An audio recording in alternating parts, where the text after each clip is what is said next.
ariko iri jambo ry'amavuta niryo mfise bene data. Aya mavuta tuyagwanire, Yesu ashimwe. Aya niyo yatumye ishengero rigera n'aho rigeze. Imana ihabwe icyubahiro.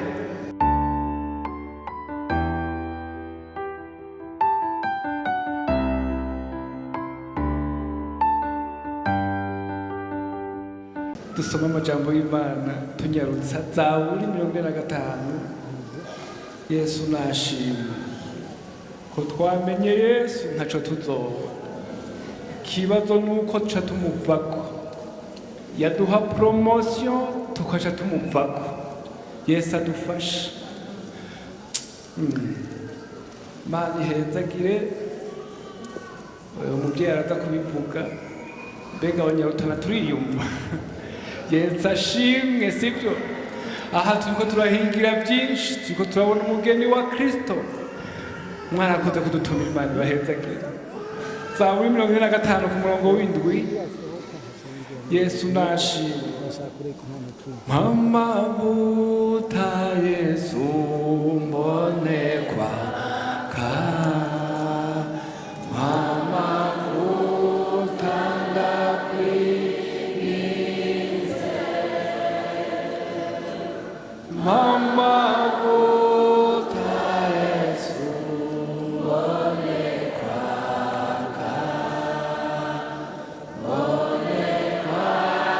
ka mulinde uca.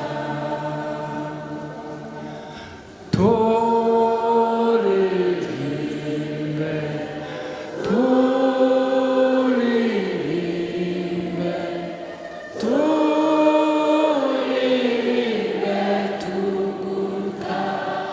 tugutazire.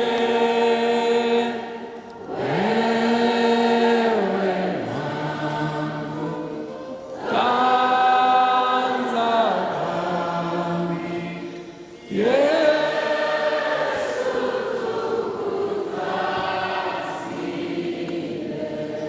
sinoreka no gushimira umuvyeyi yanteye iteka ngo ndamufuka intege. Imana baduhezagirire.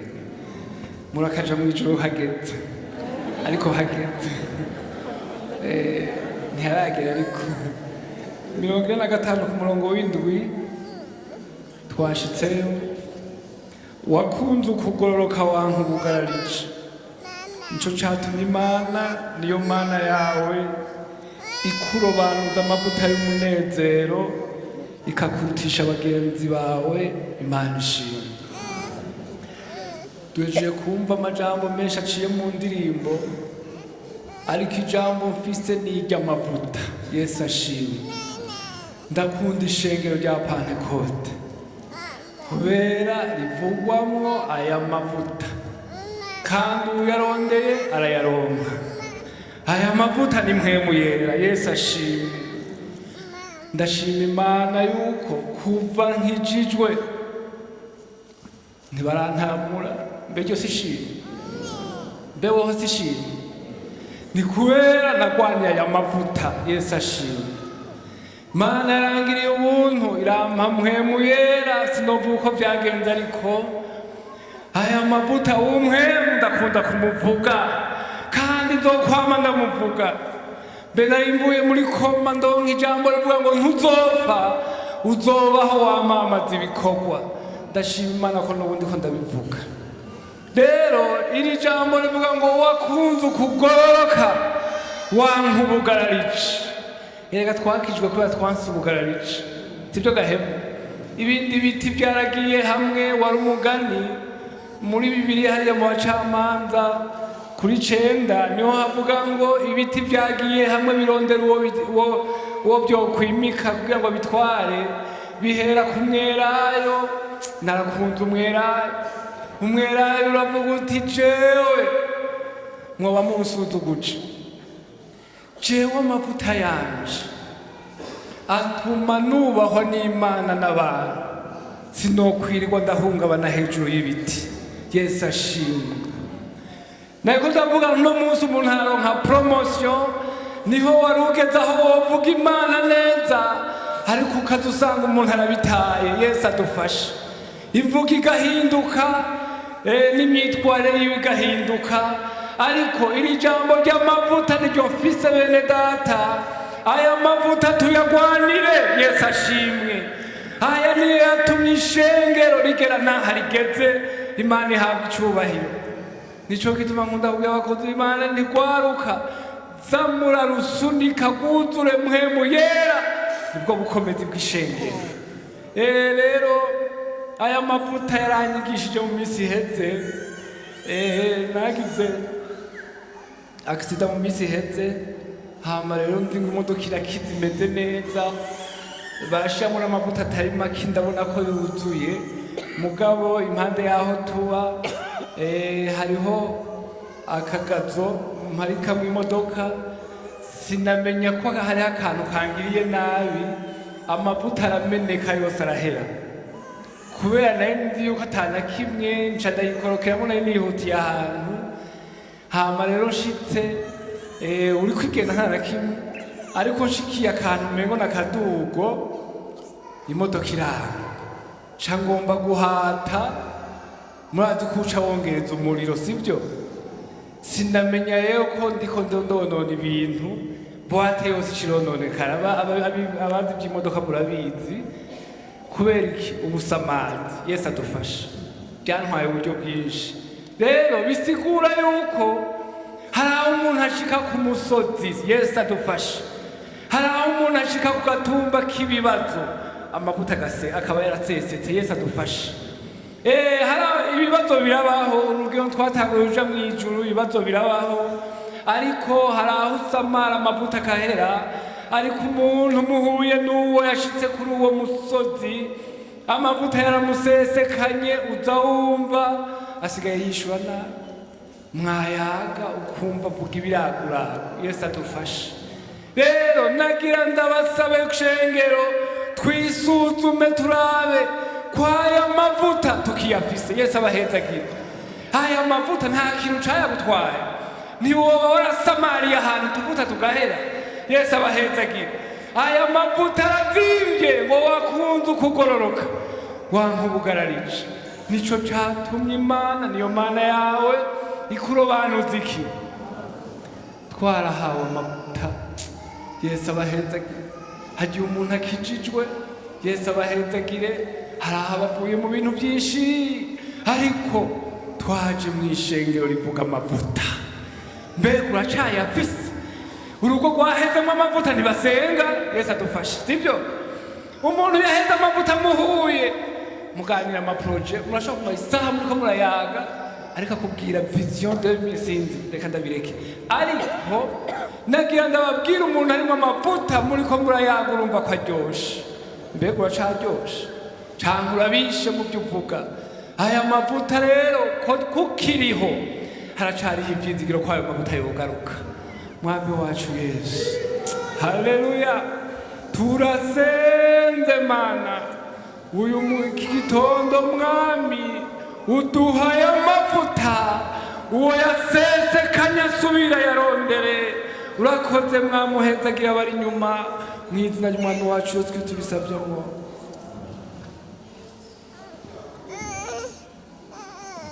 Atwara murongo yakiri umusore, tunamukurikiranye kuri kaminuza.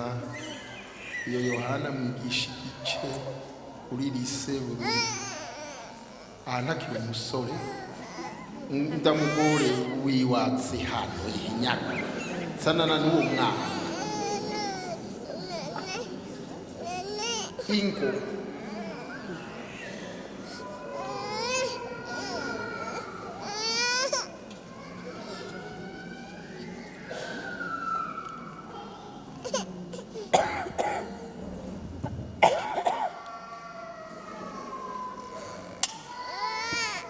Ubona kiri umwe, ni bangahe?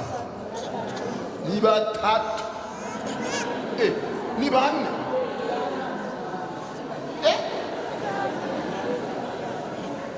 Ngo bane ntibaje, hasigayeyo babiri. Mwegera Imana, misore yacu, gwaruka rwacu, bakobwa n'abahungu. Egera Imana, iri nivyo yabateguriye. kuko umurongo w'ijambo ry'Imana muri Yeremiya havuga ngo igice cya 1 umurongo wa 4 ijambo ry'Uhoraho rinza ko riti ntarakubumbira mu nda nari ndakuzi kandi utarava muri yo nari narakurobanuye nagushize kuvugishwa nanjye mu mahanga. 2:9 ku murongo wa 11 kuko nzi ibyiyumviro mbiyumvira ko nije Uhoraho mbivuze ko ari ibyiyumviro by'amahoro atari iby'ibyago kugira ngo mbahe ibyizigiro byo mu iherezo ryanyu. Aracara umusore mbega n'umunezero mu mubonane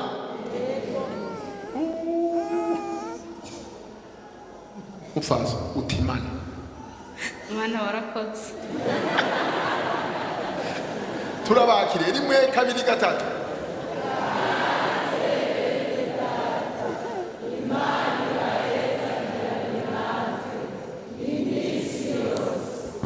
mwarakoze kumvira ijambo ry'Imana mwarakoze cyo gituma muheza gihugu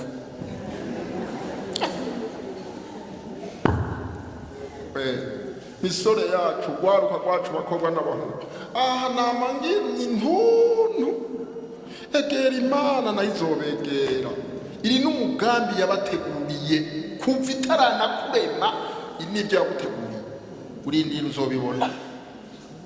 Kaze pastor mwanya wawe.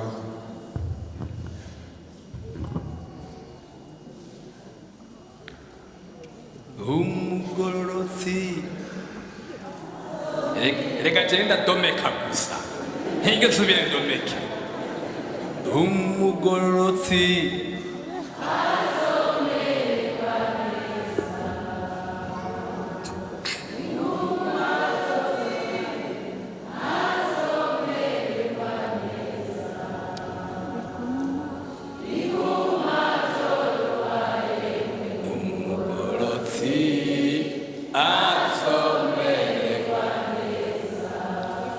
umugororotsi azomererwa neza igumtsi azomererwa neza iguma byorohaye umugororotsi azomererwa neza. Murakoze cyane ndabaramukije mwese shengero ry'Imana n'amahoro Yesu nabahezagire. Turashimiye Imana kandi kuba turi hano muri iri shengero ry'Ibururi. Imana nishimwe. Turashimiye abakozi b'Imana ba hano badutumiye ngo tuze hano kubona ibi byiza. Imana yo mu ijuru nibahezagire kandi turashimye kwikaze baduhaye. Imana ibahezagire nabo bazohabwa ikaze mu bwami bwo mu ijuru. Twese turi hamwe. Hanyuma kandi turabashikije intasho za hari iwacu muhira no mu ishengero ryo mu Rutana bose batumanye intasho none nimuzakire. Yesu nabahezagire. Hanyuma rero turanezerewe turi kumwe n'aba baririmbyi baje kuririmbira Imana. Imana yahaye ubuntu ngo baze gukorera waciza hano. Imana ibahezagire cyane. Mumere nk'undi yavuze ngo ngwiyo utumye intoko umuntu siko mbega utitumye uzimutumye zose siko nukuvuga uzimutumye hariho urukugaruka. Murabona ngene bimera aha bigomba kuvuga ngo izo ndirimbo muri ko muraririmba ngaha mwishengero ry'Ibururi muri ko muravuga ubwo butumwa mubabwira kandi Yesu nabahezagire. Nuko bikwiye kumera. Hanyuma rero twaranezerewe nijya conference jewe rero ijya conference intumbero nayihaye nukugira ngo umugororotsi abeho kandi anezerewe.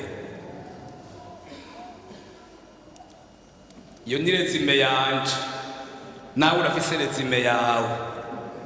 Wanje ni urabona ko byari byinshi kugeza bwije, ariko nukugira ngo umugororotsi abeho kandi anezerewe ashima Imana. Yesu nabahezegere cyane. Rero natangariye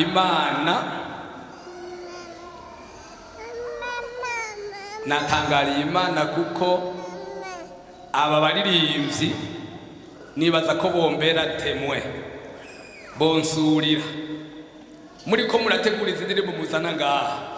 Mwarambonye muri mwebwe, mwarambonye n'umunsi umwe, nta n'umunsi umwe n'abasaza bariko barategurira.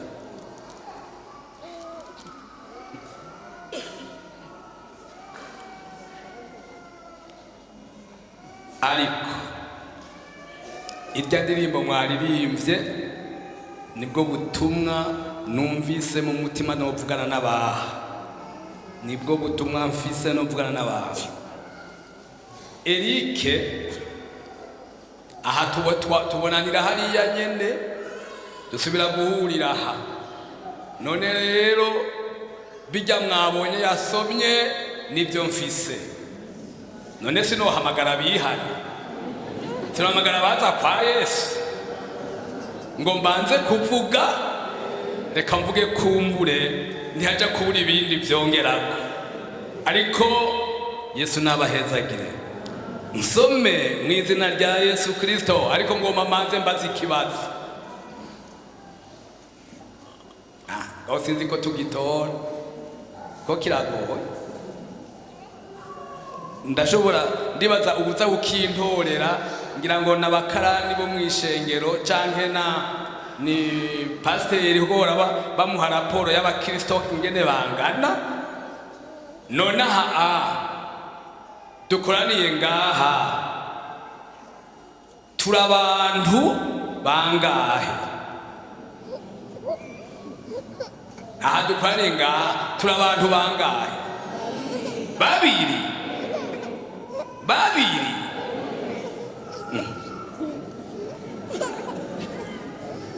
Bamwe bati turi umwe, abandi bati turi babiri. None mfatiki bati reka ngira ngo nakibagiye nabi. Abinjiye ngaha uno munsi turi bangahe?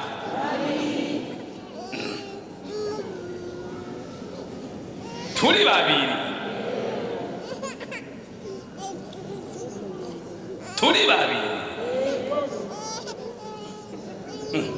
Murabimbarira da? Aba bantu bangana gutya ni babiri.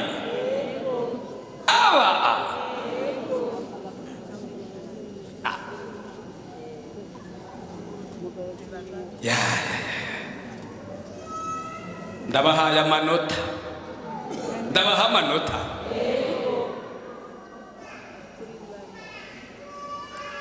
Chenda ni nusu kuri 10.